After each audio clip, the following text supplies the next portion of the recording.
क्या मोदी योगी के नारे में छुपी है बीजेपी की सीक्रेट पॉलिटिक्स? इंडिया गुट से मिले झटके से बीजेपी ने लिया सबक। क्या आरएसएस प्रमुख के इशारे पर हो रही नारेबाजी? देश के प्रधानमंत्री नरेंद्र मोदी ने नया नारा दिया है, एक हैं तो सेफ हैं। इस नए स्लोगन में वही भाव है जो सीएम योगी आदित्यनाथ के नारे में है, लेकिन मोदी का नया नारा पुराने वाले जैसा तो बिल्कुल नहीं है।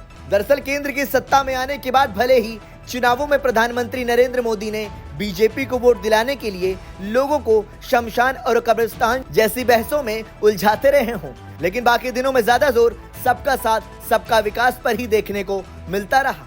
बाद के दिनों में भी उस नारे में कभी सबका विश्वास तो कभी सबका प्रयास जोड़ दिया गया, लेकिन इस बार के नए नारे का भाव तो बिल्कुल यू टर्न लेने जैसा है। दरअसल एक हैं तो सेफ हैं। सीएम योगी आदित्यनाथ के बटोगे तो कटोगे जैसी ही ध्वनि पेश करता है, और ये दोनों ही स्लोगन राष्ट्रीय स्वयंसेवक संघ के प्रमुख मोहन भागवत की तरफ से हिंदुत्व और हिंदुओं की एकजुटता पर जोर देने वाली बातों को लगातार प्रमोट करने की रणनीति का हिस्सा लगता है।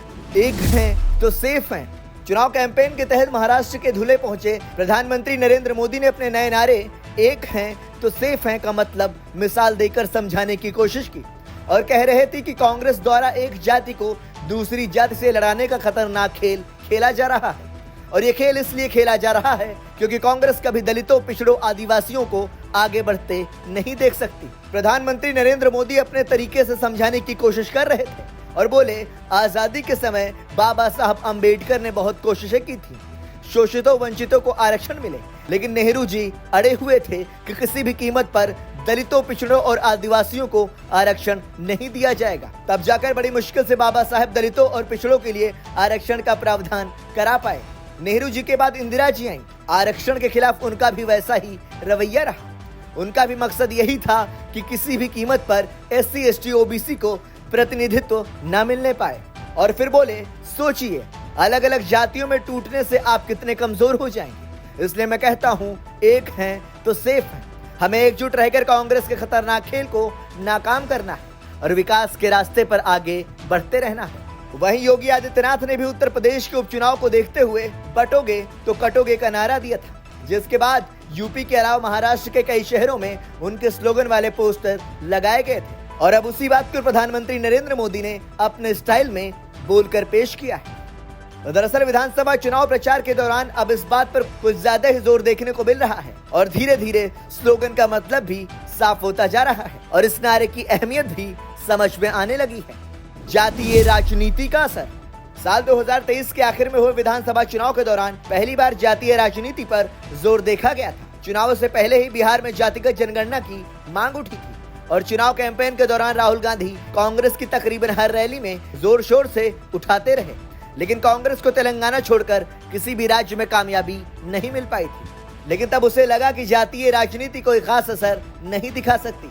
विचार विमर्श के लिए बीजेपी ने OBC नेताओं की कुछ बैठकें भी बुलाई और केंद्रीय मंत्री अमित शाह ने सार्वजनिक सभाओं में कहा भी कि बीजेपी को जातीय जनगणना से कोई दिक्कत नहीं है, लेकिन सही वक्त पर फैसला लिया जाएगा। लोकसभा चुनाव में कांग्रेस नेता राहुल गांधी के प्रति ममता बनर्जी और समाजवादी पार्टी के नेता अखिलेश यादव की कुछ बेरुखी देखकर बीजेपी को करीब करीब यकीन हो गया था कि कुछ होने वाला नहीं है, लेकिन जैसे ही लोकसभा चुनाव के नतीजे आए, बीजेपी के सारे ही दिग्गजों के पैरों तले जमीन खिसक गई। इसके बाद बीजेपी ने अपनी रणनीति बदली और यही वजह रही कि बीजेपी हरियाणा विधानसभा चुनाव में समय रहते सतर्क हो गई थी, लेकिन ज्यादा अलर्ट झारखंड और महाराष्ट्र विधानसभा चुनाव को लेकर नजर आ रहा है, क्योंकि कांग्रेस नेता राहुल गांधी भी जातीय जनगणना को लेकर जोश से लबालब नजर आ रहे हैं। हाल ही में राहुल गांधी ने सोशल साइट X पर लिखा, मोदी जी आज से तेलंगाना में जातिगत सर्वे शुरू हो गया है। इससे मिलने वाले डेटा का इस्तेमाल हम प्रदेश के हर वर्ग के विकास के लिए नीतियां बनाने में करेंगे। जल्द ही ये महाराष्ट्र में भी होगा।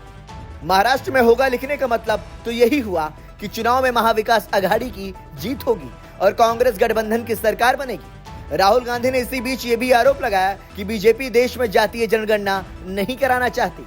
बीजेपी को चैलेंज करते हुए नेता प्रतिपक्ष राहुल गांधी बोले, मैं मोदी जी से साफ कहना चाहता हूं, आप देश भर में जातिगत जनगणना को रोक नहीं सकते। हम संसद में जातिगत जनगणना को पास करके दिखाएंगे और आरक्षण पर से 50% की दीवार को तोड़ देंगे।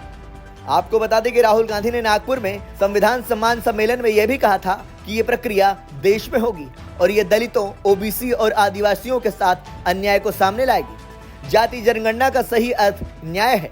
कांग्रेस पार्टी आरक्षण सीमा की 50% की दीवार को भी गिरा देगी। राहुल गांधी के बयानों पर देश के प्रधानमंत्री नरेंद्र मोदी की प्रतिक्रिया झारखंड में सुनने को मिली, जिस पर पीएम मोदी ने कहा, कांग्रेस सत्ता के लालच में छोटी छोटी जातियों को बांटकर उनको आपस में लड़ाना चाहती है, इसलिए वे जातिगत जनगणना कराने की बात करते हैं। याद रखिए, हम एक रहेंगे तो सेफ रहेंगे। खैर, इन नारों का असर महाराष्ट्र, झारखंड और उत्तर प्रदेश के उपचुनावों पर कितना पड़ता है, ये देखना दिलचस्प होगा।